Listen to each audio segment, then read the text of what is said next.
আজকে খুব মজার একটা চিচিঙ্গা রান্না তোমাদের সাথে শেয়ার করব। তো আমরা আজকে রুই মাছ দিয়ে চিচিঙ্গা রান্না করব। তো আগে রুই মাছগুলো আমরা ভালো করে একটু কড়া করে ভেজে নেব, তেমন বেশি কড়া না, মিডিয়াম করে ভেজে নেব। তো পুরোটা মাছ আমরা আগেই ভেজে নিয়ে নিলাম। তারপর এবার আমরা বসিয়ে দিব, যে তেলে দিয়ে দিয়েছি পেঁয়াজ একটু গোল্ডেন করে, তারপর রসুন দিয়ে ভালোভাবে পেঁয়াজ আর রসুনটা ভেজে নিব কাঁচা স্মেলটা যাওয়া অবধি। তো ভালোভাবে আমরা ভেজে নিব, ভাজাটা কিন্তু খুবই ইম্পর্ট্যান্ট। তারপরে গুঁড়ো মশলাগুলো দিব, আমরা তেলের মধ্যেই দিয়ে দিলাম এই যে হলুদ, লবণ আর মরিচ। আমরা এটা খেয়াল রাখবো যে আমরা তেলের মধ্যে দিতে হবে, তেলে না দিলে কিন্তু কালারটা সুন্দর আসে না, কালারটা একটু অন্যরকম হয়, আর তেলে দিলে কালারটা সুন্দর হয়। তো দিয়ে আমরা একটু পানি দিয়ে ভালোভাবে মশলাটাকে কষিয়ে নিব।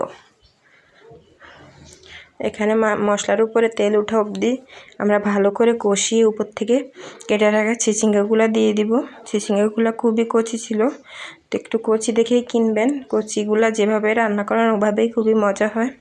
তো এভাবে ভালো করে আমরা মিশিয়ে নিব, ভালো করে আমরা চিচিঙ্গাটা নাড়িয়ে চাড়িয়ে মিশিয়ে একটু কষিয়ে নিব। তারপরে এবার কষানোর ভিতরে আমরা আরেকটা ইনগ্রিডিয়েন্টস দিয়ে দিব কষানোর ভিতরে। তো আমরা দিয়ে দিব নারকেল বাটা। আজকে নারকেল বাটা দিয়ে রান্না করব, এই যে দিয়ে দিলাম। এখানে খেয়াল রাখতে হবে নারকেল বাটা অনেকগুলো দিতে হবে, অল্প একটু দিলে হবে না। তো ভালোভাবে আমরা নারকেল বাটা আর চিচিঙ্গাটা মিশিয়ে কষিয়ে নিব। এখানে খেয়াল রাখবেন ছোট নারকেল হলে পুরো একটা নারকেল দিবেন, আর যদি বেশি বড় নারকেল হয় তাহলে অর্ধেকটা দিলে হবে। তাহলে মানে গ্রেভিটা খুবই ভালো লাগে খেতে, একবারে মাখা মাখা হয়। তো একবার এরকম করে রান্না করে ট্রাই করে দেখবেন। একদিন যদি রান্না করেন তাহলে বারবার এভাবে চিচিঙ্গা খাবেন, আমি গ্যারান্টি দিয়ে বলতে পারি। তো এবার ভালো করে কষানো হলে তারপর আমরা ঝোলটা দিয়ে দিলাম। তো ঝোলটা এবার আমরা ফুটিয়ে নেব ভালো করে। আচ্ছা, তোমরা যদি কেউ এভাবে রান্না করে খেয়ে থাকো অবশ্যই কমেন্ট বক্সে জানাতে ভুলবে না।